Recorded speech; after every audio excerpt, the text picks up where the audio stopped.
देखिए, वो मेरी बात समझिए, पहली बार बताया था, वो उस इलाके के चुने हुए विधायक हैं और चुने हुए विधायक की जिम्मेदारी बनती है कि अगर कहीं पर भी अगर कोई इंक्रोचमेंट था, उन्होंने लोगों से अपील की, लोगों ने उनकी बात को माना, इंक्रोचमेंट को अपने पहले हटा लिया होगा ताकि उन लोगों का नुकसान ना हो। पहली बात ये। दूसरी बात, जो मोहल्ले की बात आ रही है, इस देश में किसका मोहल्ला नहीं है? इस देश में हिंदुओं का मोहल्ला है, ब्राह्मण का मोहल्ला है, दलित का मोहल्ला है, खटीक का मोहल्ला है, हर जातीय धर्म का मोहल्ला है। किसका मोहल्ला नहीं है? ये सारे लोग चैनल में बैठे हुए हैं, किसका मोहल्ला नहीं? जो जिस मोहल्ले में रहता है, हर जाति का मोहल्ला है। आइए मैं दिखाता हूं, दिल्ली में आपका मोहल्ला दिखाता हूं, वाल्मीकियों का मोहल्ला दिखाता हूं, जाटों का मोहल्ला दिखाता हूं, गुजरों का मोहल्ला दिखाता हूं, जाटों का मोहल्ला दिखाता हूं। शिवम त्यागी, किसका मोहल्ला देखना है? बताइए, किसका मोहल्ला दिखाऊं आपको? मुसलमानों का मोहल्ला दिखाऊं, पंडितों का गांव दिखाऊं, ठाकुरों का गांव दिखाऊं? किसका गांव देखना है आपको?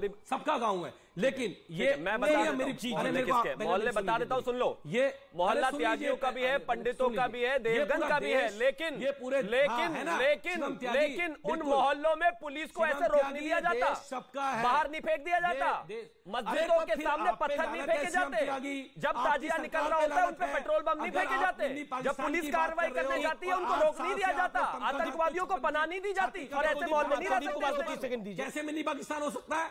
ये पूरा हिंदुस्तान है, ये देश आप बना सकते हो। मैं अगर कल केजरीवाल जी कह दें कि मैं निजाम हूं, नहीं, अगर कल केजरीवाल जी कह दें कि मैं इस शाहीन बाग का निजाम हूं और मैं यहाँ का प्रधानमंत्री हूं, तो क्या पुलिस अंदर नहीं जाएगी? मैं ही देश का, तो क्या पुलिस अंदर नहीं जाएगी? क्या महिलाएं और बच्चों को अगर आगे खड़ा करके इस तरीके से इसको देश बनाने लग गए तो क्या लोग मान लेंगे? ये देश है, वो राजा नहीं है इस देश के। राजा है, केजरीवाल जी तो राजा की तरह बिहेव कर रहे हैं, कह रहे हैं मैं जाने नहीं दूंगा, मैं कर दूंगा। कौन है वो? प्रधानमंत्री है। लोकतंत्र में, डेमोक्रेसी में लोगों ने वोट देकर जिताया है उनको। कुछ नहीं कहा, चाहेंगे उतार भी देंगे। प्रधानमंत्री जी ने बुलडोजर पे क्या कहा है? प्रधानमंत्री जी ने इस बुलडोजर पे क्या कहा है? उन्होंने बोला है कि मेरी बनारस कॉन्स्टिट्यूएंसी है, मैं वहां पे खुद बुलडोजर चला के आ गया हूं, इसलिए पुलिस को आने की जरूरत नहीं है, इसीलिए वहां पर कॉर्पोरेशन को आने की जरूरत नहीं। अगर ऐसा बोला तो जानकारी दीजिए, सवाल पूछे जाएंगे प्रधानमंत्री से भी देश के, लेकिन नहीं कहा है आपके विधायक ने, जवाब आप ही को देना पड़ेगा। पॉइंट नंबर 2, रुकिए व्यूअर्स, बड़ा इंटरेस्टिंग पॉइंट हुआ। एक सेकंड के लिए मैं इस डिबेट के टॉपिक को यहां पर साइड पर रख देता हूं। आपने देखा क्या हुआ अभी? नोट करा कि नहीं करा?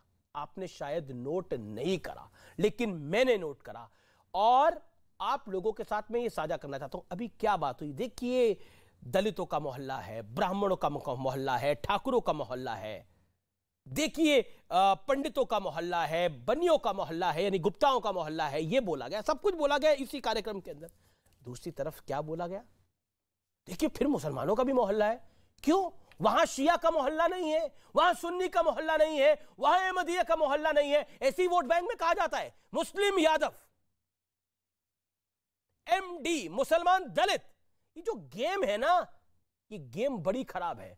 इसलिए इस देश को जातियों में बांट बांट कर इस देश का सत्यानाश किया है नेताओं ने। मैं ये सत्य, और ये पिछले 75 साल की कहानी है। इस देश को जात पात में बांट के सत्यानाश हुआ है इस देश का। अगर इस देश को आगे बढ़ना है तो सबको एकजुट साथ लेकर आगे बढ़ना है।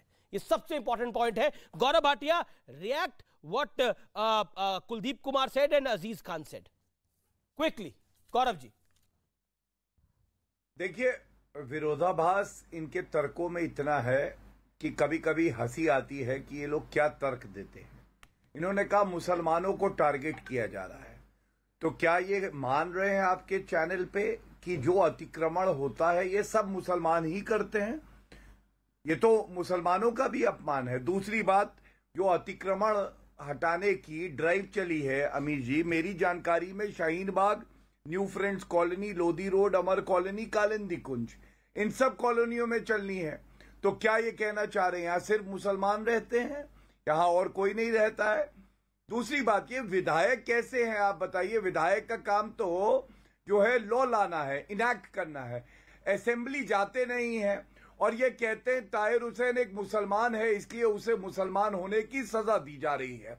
और आपने कभी विधायक देखा है जो जेसीबी घर पे रखे? उनका आज का वक्तव्य है अमीर जी कि मैं अपनी जेसीबी लेके गया और मस्जिद के बाहर 2 टॉयलेट्स थे मैंने हटा दिए।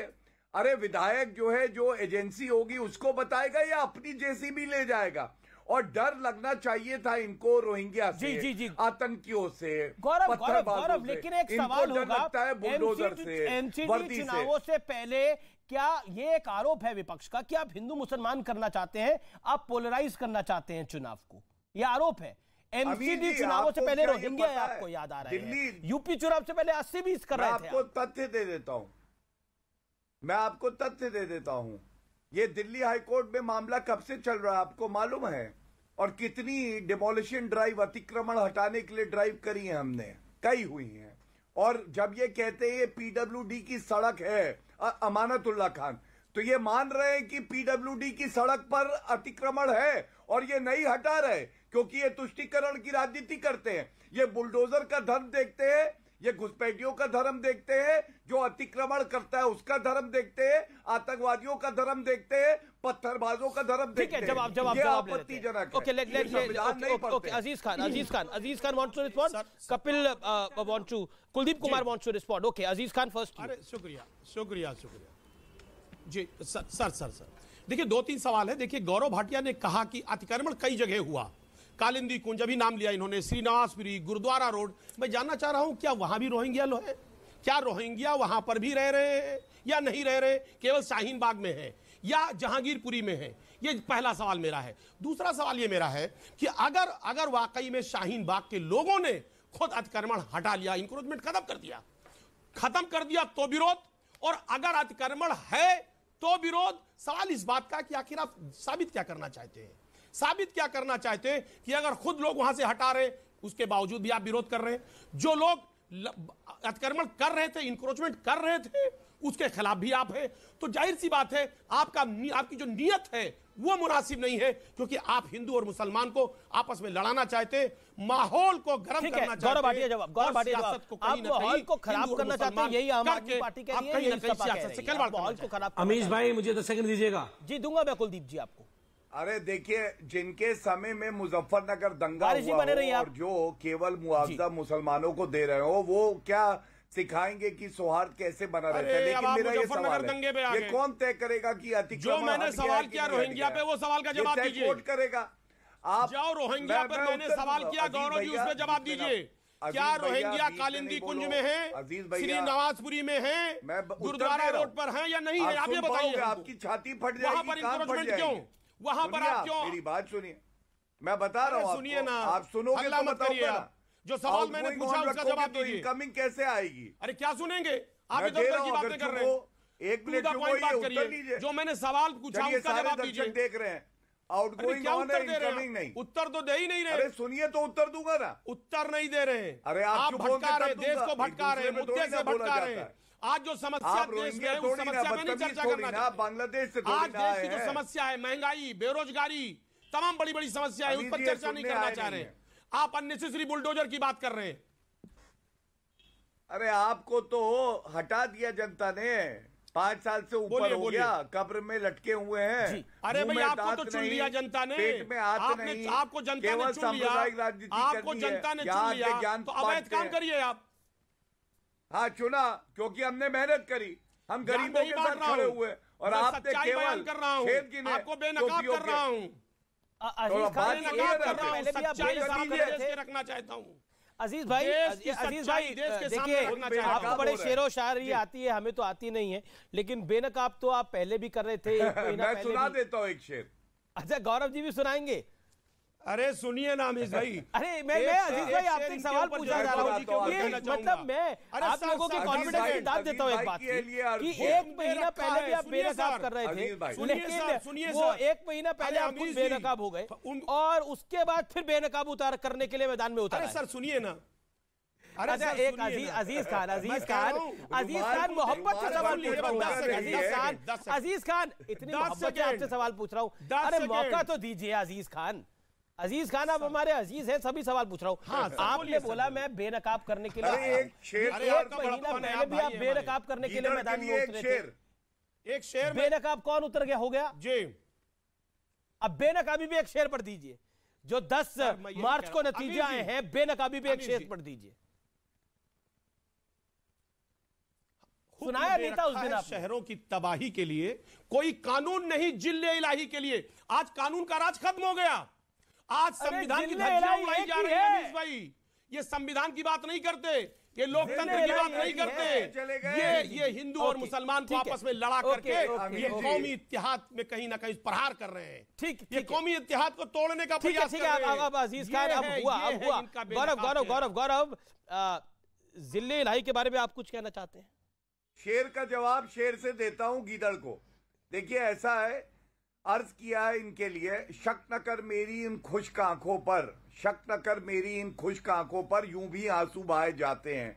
और जिले इलाही तो मुगल सल्तनत के जो राजा थे उनको कहते थे, वो तो कब के निपट गए। हमारे यहाँ तो प्रधान सेवक हैं श्री नरेंद्र मोदी जी, जनता की सेवा करते हैं। ये लोग जिले इलाही को मानते हैं, हम लोग गुरु गोविंद सिंह, गुरु तेग बहादुर, चंद्रगुप्त मौर्य इनको मानते हैं। यही सोच का फर्क है। यही चल रहा है। विचारधारा किसकी जीतेगी? हमारी जीतेगी।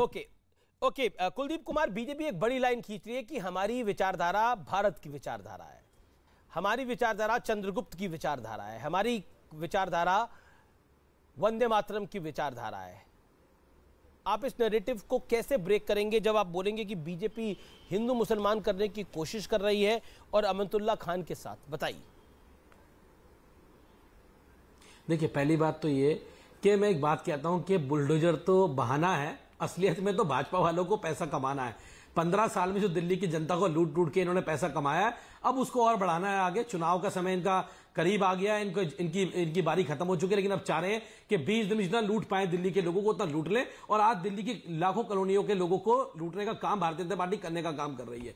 और दूसरी बात बता दूं कि हम भारत के संविधान को मानने वाले लोग हैं, बाबा साहब अम्बेडकर के संविधान को मानने वाले लोग हैं, बाबा साहब अम्बेडकर और शहीद आजम भगत सिंह की विचारधारा को मानने वाले लोग हैं। और जितने महापुरुष इस देश में पैदा हुए हैं उनकी विचारधारा को मानते हैं। हम हिंदू, मुस्लिम, सिख, ईसाई सबको बराबरी की बात करते हैं और हम चाहते हैं कि इस देश में डेवलपमेंट की बात हो, एजुकेशन की बात हो। और उसके साथ साथ कि भारतीय जनता पार्टी क्या चाहती है कि वो दिल्ली के लोगों से चाहे वो उन्होंने मंदिर को भी नहीं छोड़ा, उन्होंने मंदिर को भी नहीं छोड़ा, सरोजनी नगर में 4 मंदिर को नोटिस दिया, उनसे पैसा मांगा गया, भारतीय जनता पार्टी के लोगों ने मांगा। शिवम त्यागी को 20 सेकंड। Okay, stick 20 second. मैं सिर्फ ये कहना चाहता हूं कि हाँ, ये एएपी जो आम आदमी पार्टी है ना, एएपी नहीं है, ये एमएमपी है, माफी मांगो पार्टी। इन्होंने गडकरी जी से माफी मांगी, मजीठिया जी से मांगी, सिब्बल जी से मांगी, जेटली जी से मांगी, हमका माफी दे दो साहब। मैं कहता हूं कि बीजेपी की एमसीडी को इनके खिलाफ केस डालना चाहिए। और यकीन मानिए अरविंद केजरीवाल फिर से माफी मांगेंगे।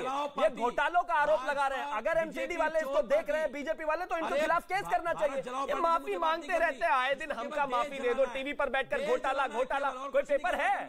एमसीडी ने घोटाले किए? मेरे पास समय इतना ही है, समय इतनी इजाजत दे रहा है, लेकिन आज का निष्कर्ष जो है वो देना बहुत कठिन है। क्योंकि जब तथाकथित कहते हैं ना बोलने की आजादी है, और जब तथाकथित कहते हैं ना मुस्लिम मोहल्ले हैं, ये देश में तो सेक्युलरिज्म चाहते हैं लेकिन मोहल्ले मुसलमानों के चाहते हैं। ये फर्क है देश प्रेमी सोच में और देश विरोधी सोच में। नमस्कार।